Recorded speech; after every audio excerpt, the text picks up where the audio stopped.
Hi, I'm Mary Jo Regan with Engel and Volkers Realty, and welcome to Marco Minds. Today I sit down with Principal George Abernether from Marco Island Charter Middle School. As those of you who know me know that I was an educator, and I worked here, and I was proud to work here for 7 years as a biology teacher. It was the perfect time to sit down with George, as this is Teacher Appreciation Week, and I firstly just want to say a huge thanks to all of the teachers and how they've risen to the occasion and adapted to e-learning during this pandemic to keep their students where they need to be with their academics. I'm excited to speak to George about the changes that he has seen inside the school campus, and we're very excited to learn about when our campuses may reopen and what that's going to look like. George, thanks a million for sitting down with me today. Oh, my pleasure. It's great to be back, George. A lot of good memories. Firstly, George, how long have you been principal here at MICMS? 21 years I've been here. 21 years. All but one of the years that the school was opened. Fantastic. It's been a great opportunity for me, and I appreciate it. I'm very grateful to the community and for the opportunities to be with kids for all those times. Middle school kids, no less. Middle school kids. Mm-hmm. They're the best. So 10 to 14-year-olds. Oh yeah, and so it's got to be a huge transition, even for me coming in today to see the car park empty, to see the classrooms empty as a result of this pandemic. How have you adjusted? Well, the first thing I'd like to say is that school's still open. It's just the campus is closed. Mm-hmm. So we don't see cars. We don't see school buses. We don't see bikers. We don't see the, skateboards or anything like that. That's kind of traumatic from a personal point of view. 21 years here, we've seen so much life on campus, and now it's pretty quiet. Let me put it that way. Mm-hmm. However, the workload is not only massive, but it's very, very different. For years, we welcomed kids into our classrooms, and we're able to develop that personal relationship with them, because the better our relationship is with our kids, the easier it is for them to learn. And now with the e-learning that's taking place, our teachers and our administrators and our staff have had to, it's a paradigm shift, have had to make a change in the way they are delivering the educational services to the children. Mm-hmm. And so, in a very real way, both the students and their teachers and administrators are learning, and we're learning along the way. And just like any learning process, we make mistakes, but we move forward, and we learn from those mistakes, and we try to improve. What is a typical day e-learning, George? What does that look like for the student and the teacher? A typical day is, our teachers are not here on campus. They're off campus. They have, on a weekly basis, they post their lessons for the children on our website, and the children go online Monday through Thursday, hopefully complete their work and submit it. Some of the teachers are doing some virtual teaching with different meetings electronically, and some are not. But everybody's hopefully doing their lessons, both teachers and who are preparing the lessons, and the students are completing it and sending the work back. Their work gets back to the teacher evaluates it and grades it online. Their grades are always on. How many hours a day would the child be expected to do? 4.5 hours a day. I know that doesn't sound like a lot when they're in school for probably 7. However, those are 4.5 hours a day of them intensely online. Mm-hmm. And then they have homework to do, basically. Yeah. Although in this case it's all homework, yes. Because they're all home doing their work, I hope. But it's 4.5 hours a day. And that's a best practice that we picked up nationally. That for middle school kids 10 to 14 years old, it's 4.5 hours a day. Now that doesn't mean each teacher gives them 4.5 hours of work. That means all those minutes of that comprise 4.5 hours get divided up by, in our case, 8 teachers, because our children have 8 teachers a day. Okay.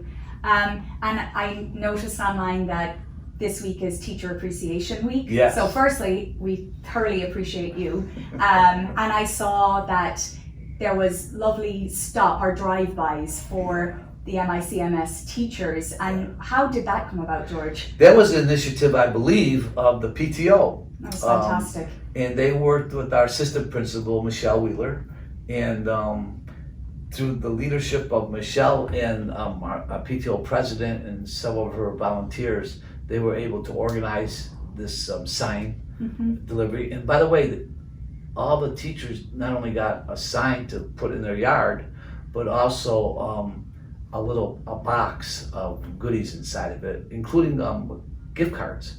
So we're very appreciative of that. And it wasn't just for our teachers, it was also our administrators and staff. And by the way, our PTO for Teacher Appreciation Week has always included the administrators and the staff too. So we don't want anybody to feel left out. We're all in this thing together. And that's not just a phrase, that's a real statement that we try to live by in our school culture. So now, have you been given a date for the end of the school year? Well, officially it's June 3rd. Okay. But we're looking into that now and trying to see if there isn't some wiggle room there. And we haven't gotten a response yet, but right now officially the school ends June 3rd. And at this time we are not certain as to when school will return.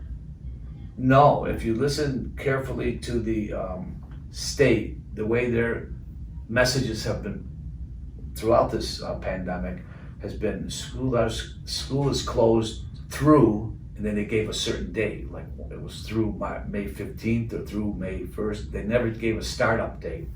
And even now, they haven't given us a startup date. They've said school is closed until June 3rd. Now, they may use the word school, but as I said at the beginning, we like to think that school is open right now. It's the campuses that are closed.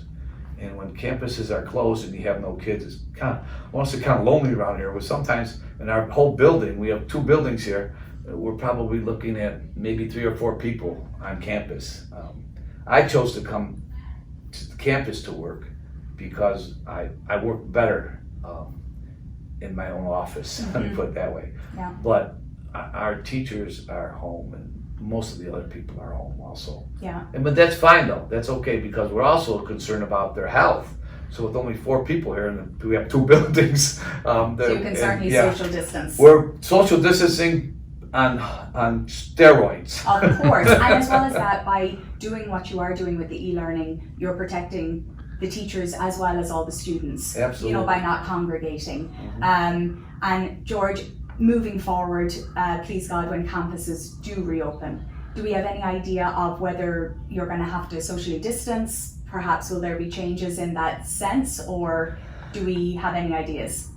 Nothing in concrete yet that I've heard from the state. Yeah. There was no guidance on that yet, including like the start date. However, when I look at the national scope of things, some school districts are toying with the idea of having schools restart with students coming back but wearing masks in the classroom and still obeying the social distancing guidelines.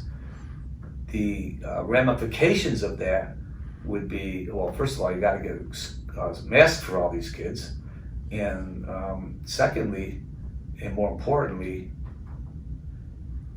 the way schools are built today, with the class size in Florida anyway, with the class size reduction amendment, classrooms were shrunk in size.